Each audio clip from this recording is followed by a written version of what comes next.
Gia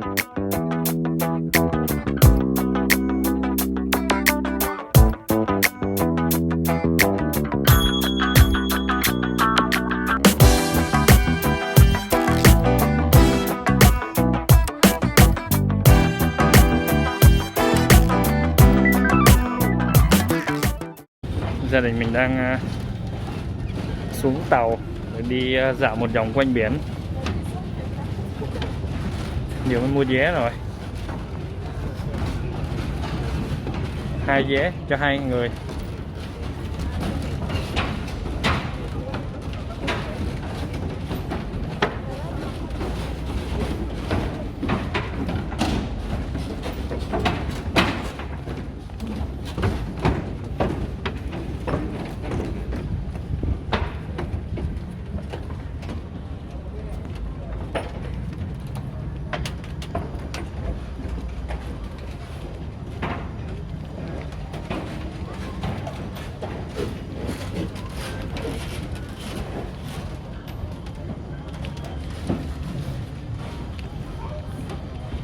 Đi ra ngoài biển, ra một vòng coi ngoài biển có cái gì.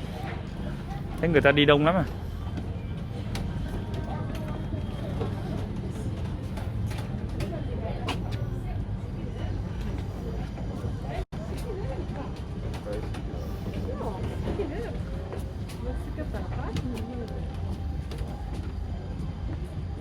Ngoài em hả? Ngồi ngoài thì chúc mình quay được nhiều hơn.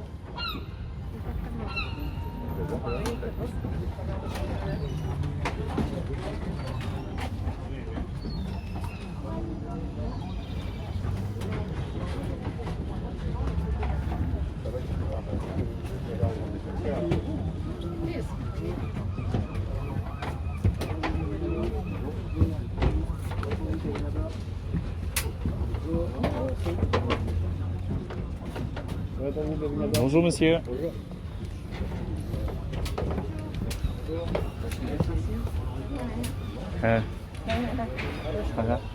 Ngồi bên trong.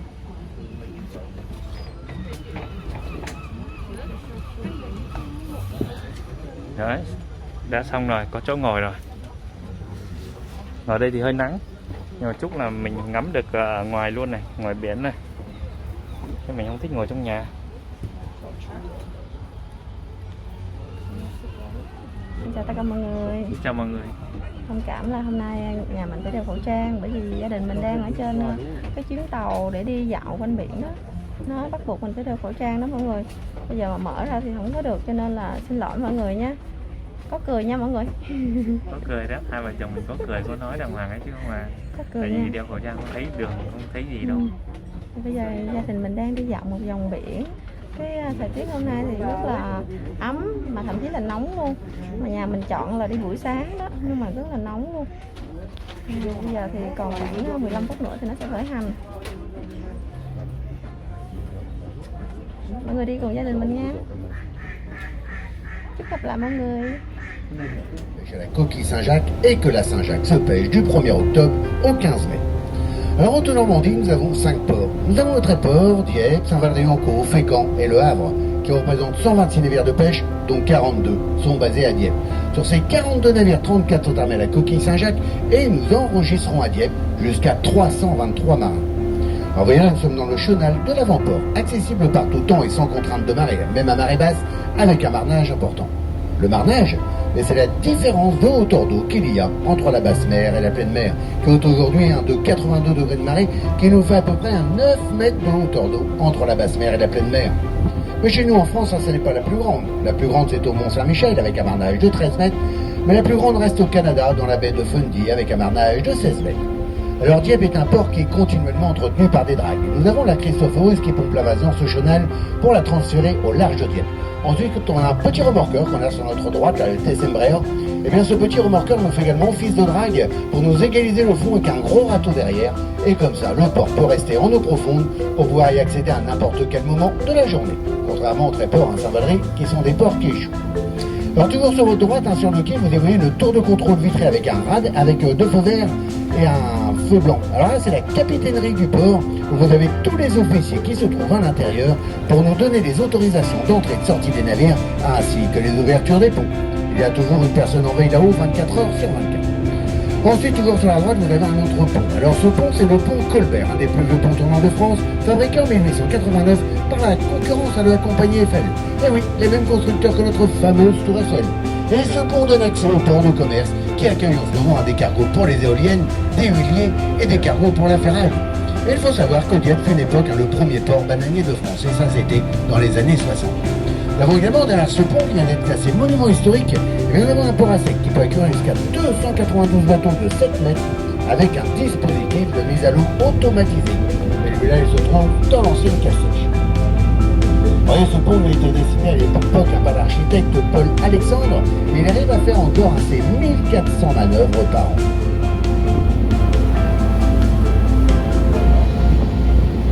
En haut de la falaise, sur la droite, une autre tour de contrôle vitrée avec un radar dessus qui ne tourne plus. Alors là, il y a 2 ans de ça maintenant, eh bien, se trouvait là-haut le sémaphore civil. Il a tout simplement été fermé pour être remplacé par des caméras. Alors maintenant, tout est contrôlé dans la capitainerie du port. On grille les feux, le PV directement à la maison.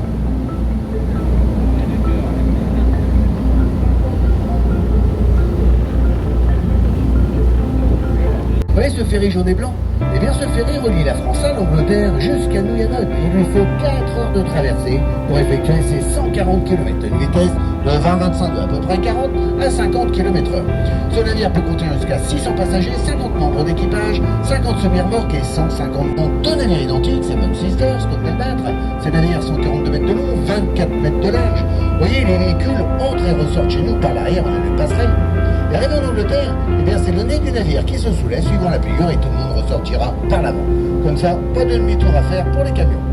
Même à l'époque, on avait même les wagons qui rentraient à l'intérieur. Mais ça, c'était avant le tunnel sous la Manche. Alors je vous ai dit tout à l'heure que Dieppe était un port en eau profonde, car on a des rivières qui se jettent dans ce port. On a l'Arc. Avec cette eau douce et ce flux marin, on est sorti de ce port toujours des petites turbulences. Mais aujourd'hui, autant comme d'habitude à Dieppe, on verra rien du tout à part peut-être la couleur de l'eau. Vous voyez, dans le port d'eau verte, c'est dû à toutes les rivières. Ensuite, ça va devenir un petit peu marron. Donc le petit peu marron, ce sont les alluvions qui restent là en suspension. Et après, au relâche, elle redevient bien bleue. Ensuite, on va tourner sur la gauche, direction Varengeville-sur-Mer, à une vitesse de douzaine de nœuds, à peu près 20 km.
Gia đình mình đang đi xuống nhá, vừa đi một vòng xong rồi, hết hơn 1 tiếng đồng hồ. Ở vâng monsieur.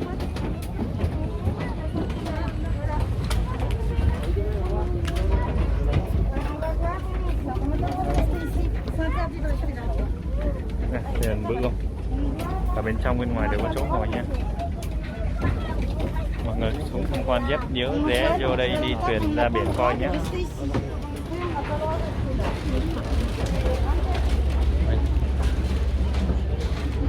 Xong đã đi xong một vòng rồi. Tiếc quá mọi người ơi, hôm nay không có cá heo. Thường thường người ta đi người ta sẽ gặp cá heo á, mà hôm nay gia đình mình đi cũng không có gặp cái cá heo nào hết. Chắc là chưa có ăn trưa hay sao, không có sức chỉ lên. Mấy bé chưa có ăn trưa đó, cho nên là. Nhưng mà nếu mà mọi người có dịp á thì nên đi cái này, tại vì có thể mình sẽ gặp cá heo, mà không gặp cá heo thì cũng có thể đi trên tàu đó. Người ta đọc cái lịch sử á, cũng hay lắm mọi người ơi. Người ta giới thiệu lịch sử rồi các cái điểm bãi biển này kia, các cái để mình đi du lịch thêm á. Rồi biển thì cũng rất là xanh đẹp. Ra ngoài đó thì không nóng nha mọi người, mình đem theo áo lạnh, mình mặc cái áo tay dài luôn. Nhưng mà ra đó thì rất là mát luôn. Ở trong này thì nó nóng, mà ra ngoài kia mát lắm mà nó không lạnh đâu. Mọi người nên đi một dạo trên bãi biển, nó cũng hay hay vậy. Bây giờ thì gia đình mình chào tạm biệt mọi người nhé.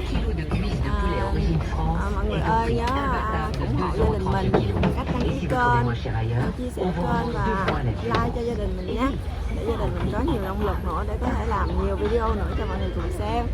Cảm ơn tất cả mọi người. Cảm ơn tất cả mọi người. Hẹn mọi người video lần tới. Nhớ đăng ký và ủng hộ nha. Cảm ơn.